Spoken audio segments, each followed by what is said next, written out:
آپ کی حالت دیکھ کر کپتی دئی نے پوچھا، کیوں گھبرا رہی ہو؟ تو حضرت موسیٰ علیہ السلام کی والدہ نے کہا، فرعون کے خوف سے۔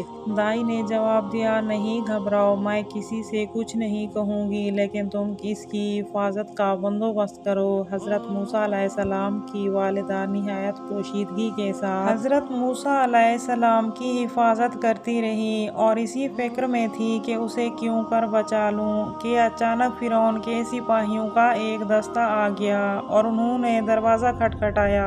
حضرت موسیٰ علیہ السلام کی بہن کلثوم نے ماں سے کہا کہ لوگوں کو خبر ہو گئی ہے اور فرعون کے سپاہیوں کا ایک دستہ دروازے پر آ گیا ہے۔ یہ سنتے ہی حضرت موسیٰ علیہ السلام کی والدہ کی عقل جاتی رہی۔ نہایت گھبراہٹ کی حالت میں نومولود کو ایک کپڑے میں لپیٹ کر بھڑکتے ہوئے تندور میں ڈال دیا اور خاموش ہو کر بیٹھ گئی۔ سپاہیوں کا دستہ اندر داخل ہوا اور انہوں نے ان دونوں سے پوچھا کہ جو بچہ پیدا ہوا ہے وہ کہاں ہے؟ حضرت موسیٰ علیہ السلام کی بہن نے کہا، کون سا بچہ؟ سپاہیوں نے کہا، جو پیدا ہوا ہے۔ انہوں نے کہا، یہاں کوئی بچہ پیدا نہیں ہوا ہے۔ تو سپاہیوں نے کہا کہ ہم نے قابلہ دائی کو یہاں سے نکلتے ہوئے خود دیکھا ہے۔ حضرت موسیٰ علیہ السلام کی بہن نے کہا کہ پھر تلاشی لے لو۔ چنانچہ انہوں نے تلاشی لینا شروع کر دی، لیکن نومولود نہیں ملا۔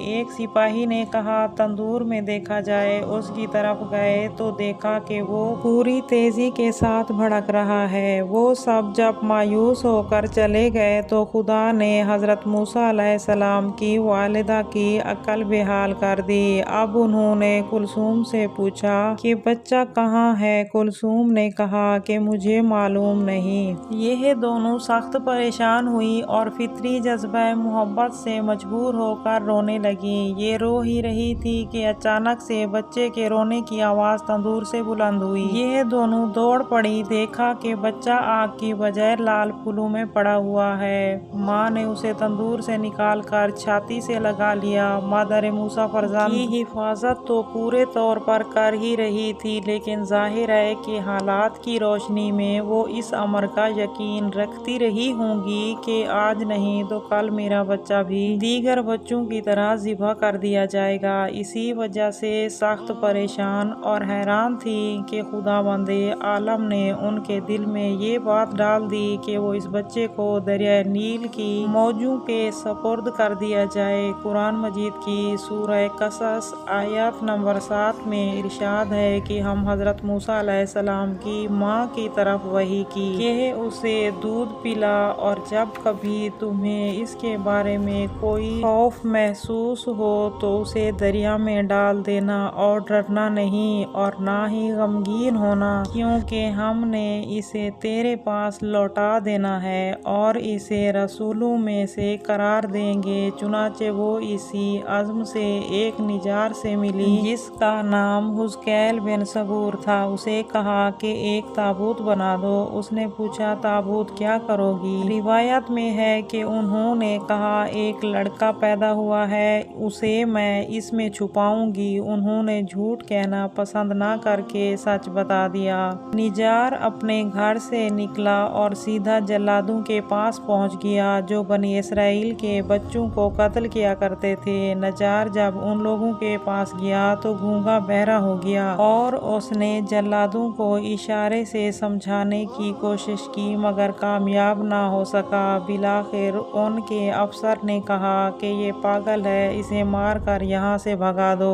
چنانچہ لوگوں نے مار پیٹ کر وہاں سے نکال دیا۔ نجار سخت حیران و پریشان ہو گیا اور وہاں سے چل پڑا، اور جب اپنے گھر کے قریب پہنچا تو اس کی زبان کھل گئی۔ یہ سمجھ گیا کہ فرعون جس بچے کی تلاش میں ہے وہ بچہ یقیناً یہی ہے اور یہی وہ پیغمبر ہوگا جو فرعون کی سلطنت کو تباہ کر دے گا۔ لہٰذا وہ مومن ہو گیا اور نور توحید و ایمان سے منور ہو گیا۔ اس نے تابوت بنا کر حضرت موسیٰ علیہ السلام کی والدہ کے حوالے کر دیا۔ غرض یہ کہ تابوت کی تیاری کے بعد حضرت موسیٰ علیہ السلام کی والدہ نے اس میں روئی رکھی، بچے کو دودھ پلا کر پیار کیا اور سینے سے لگا کر اور آنسوں کی لڑیوں کے ساتھ الوداع کہا۔ تابوت کے دروازوں کو تارکول وغیرہ سے بند بند کیا اور کنجی تابوت میں رکھی اور دل پر پتھر رکھ کے تابوت کو دریا کے کنارے جا کر پانی میں ڈال دیا۔ تابوت کا پانی میں پہنچنا تھا کہ موجوں نے آغوش میں لے لیا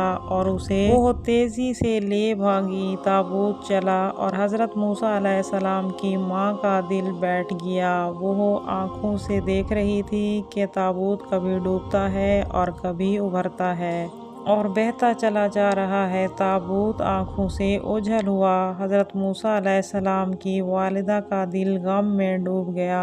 ایک روایت یہ بھی ہے کہ تابوت کی موجوں کی آغوش میں دیکھتے ہوئے مادر موسیٰ نے ہمشیرہ موسیٰ سے کہا، میری بیٹی تو اس تابوت کے ساتھ چلی جا۔ وہ بیچاری محبت کی ماری کنارے کنارے دوڑتی ہوئی چلی اور جہاں تابوت جا کر ٹھہرا وہیں یہ بھی ٹھہر گئی۔ مورخین کا بیان ہے کہ فرعون کی صرف ایک ہی لڑکی تھی، وہ برص کے مرض میں مبتلا تھی۔ فرعون اس کے علاج سے عاجز آ چکا تھا۔ آخر میں طبیبوں اور نجومیوں نے یہ بتایا تھا کہ دریائے نیل سے ایک مخلوق برآمد ہوگی جو انسان کی صورت میں ہوگی، اس کے لعاب دہن سے اس لڑکی کو شفا ہو سکے گی۔ فرعون نے اس خبر کے مطابق دریائے نیل میں ایک عظیم الشان محل بنوایا تھا اور اسی میں اس امید سے رہ رہا تھا کہ وہ مخلوق رونما ہو جس کے ذریعے سے میری لڑکی کو شفا ہوگی۔ خود بھی رہتا تھا اور اس کے ہمراہ اس کی بیوی حضرت آسیہ بھی تھی۔ حضرت موسیٰ علیہ السلام بہتا ہوا تابوت جب فرعون کے محل کی دیوار سے ٹکرایا جو درختوں کے گھیرے میں واقع تھا تو فرعون کی بیٹی کی کنیزوں نے دیکھ لیا جو اس مقصد کے لیے وہاں موجود تھی کہ کوئی انسانی شکل کی مخلوق دریا سے برآمد ہو جو فرعون کی بیٹی کی مرض کو شفا دے سکے۔ انہوں نے فوراً تابوت کو پکڑ لیا اور اسے فرعون کی بیوی کے پاس لے گئیں۔ قرآن مجید کی سورہ قصص آیت نمبر 8 میں ارشاد ہوتا ہے، فرعون کے اہل خانہ نے حضرت موسیٰ علیہ السلام کو دریائے نیل کے موجوں کے اوپر سے پکڑ لیا تاکہ وہ ان کا دشمن ان کے لیے باعث اندوہ ہو جائے۔ حضرت آسیہ نے جو ہی صندوق کھولا ایک ایسا چاند سا بچہ نظر آیا جس کی پیشانی سے نور چمک رہا تھا۔ حضرت آسیہ نے اسے تابوت سے نکالا، پھر فرعون کی بیٹی نے آگے بڑھ کر اسے آغوش میں لیا۔ پھر قدرت خدا حضرت موسیٰ علیہ السلام کے دہن سے جو لعاب نکلا وہ اس کے جسم سے لگا اور وہ فوراً صحت یاب ہو گئی۔ اب تو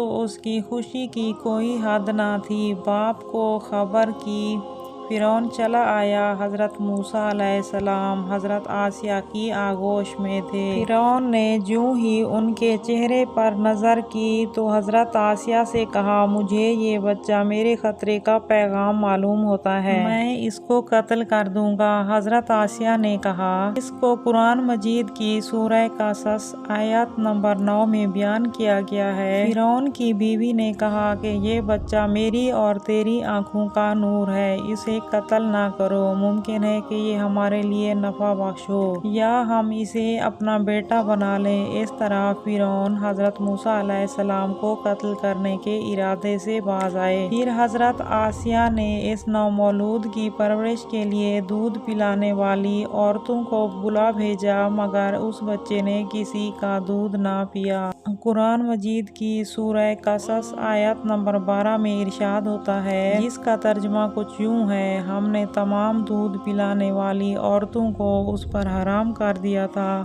یہ حال دیکھ کر حضرت آسیہ بہت گھبرائیں۔ کلثوم جو حضرت موسیٰ کی بہن تھی جو تابوت کے ساتھ دوڑی ہوئی وہاں پہنچی تھی، انہوں نے آگے بڑھ کر حضرت آسیہ سے کہا کہ اگر آپ فرمائیں تو میں ایک ایسی عورت کو آپ کے پاس حاضر کر دوں، اس کے متعلق مجھے معلوم ہے کہ یہ بچہ اس کا دودھ پی لے گا۔ حضرت آسیہ نے کہا، جاؤ اور جا کر لے آؤ۔ چنانچہ جیسے ہی حضرت موسیٰ علیہ السلام کی والدہ کو فرعون کے محل میں لے گئے، حضرت موسیٰ علیہ السلام نے جو ہی اپنی ماں کی خوشبو سونگھی اس کا دودھ پینے لگے۔ قرآن مجید کی سورہ قصص آیت نمبر 13 میں ارشاد ہوتا ہے کہ ہم نے حضرت موسیٰ علیہ السلام کو ان کی ماں کے پاس واپس لوٹا دیا ہے تاکہ اس کی آنکھیں روشن ہو جائیں تاکہ تاکہ اس کے دل میں کوئی غم باقی نہ رہے اور یہ جان لے کہ خدا کا وعدہ حق ہے۔ اگرچہ اکثر لوگ یہ نہیں جانتے، پھر حضرت موسیٰ علیہ السلام کو پورے طور پر حضرت موسیٰ علیہ السلام کی والدہ کے سپرد کر دیا تھا تاکہ وہ اسے گھر لے جائے اور دوران رضاعت یا کبھی کبھار محل میں بچے کو لایا کرے تاکہ ملکہ مصر اسے دیکھ لیا کرے۔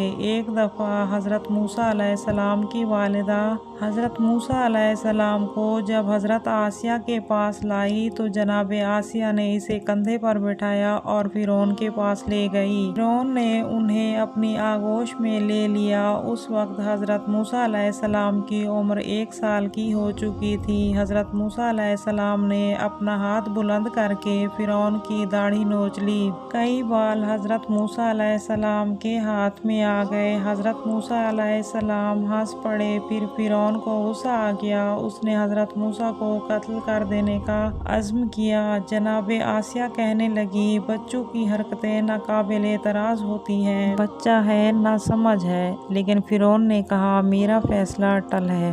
حضرت آسیہ نے کہا یہ تو کوئی عقل مندی والی بات نہیں ہے، میری رائے یہی ہے کہ اس کا امتحان لو۔ اگر یہ ثابت ہو جائے کہ اس چھوٹے بچے میں جس کی عقل کسی طرح سے پختہ نہیں کہی جا سکتی اس کا امتحان لے لو۔ اگر یہ بچہ بڑوں کی طرح ذہن رکھتا ہے، سب کچھ جان بوجھ کر کیا ہے، تو بے شک اسے پہلی فرصت میں قتل کر دو۔ اگر اس نے نادانگی میں ایسا کیا ہے تو درگزر کرو۔ فرعون نے یہ بات مان لی۔ اب امتحان کے لیے 2 طشت لائے گئے، ایک طشت میں پھول رکھے گئے اور دوسرے میں انگارے، اور حضرت موسیٰ علیہ السلام کو ان طشتوں کے سامنے چھوڑ دیا گیا۔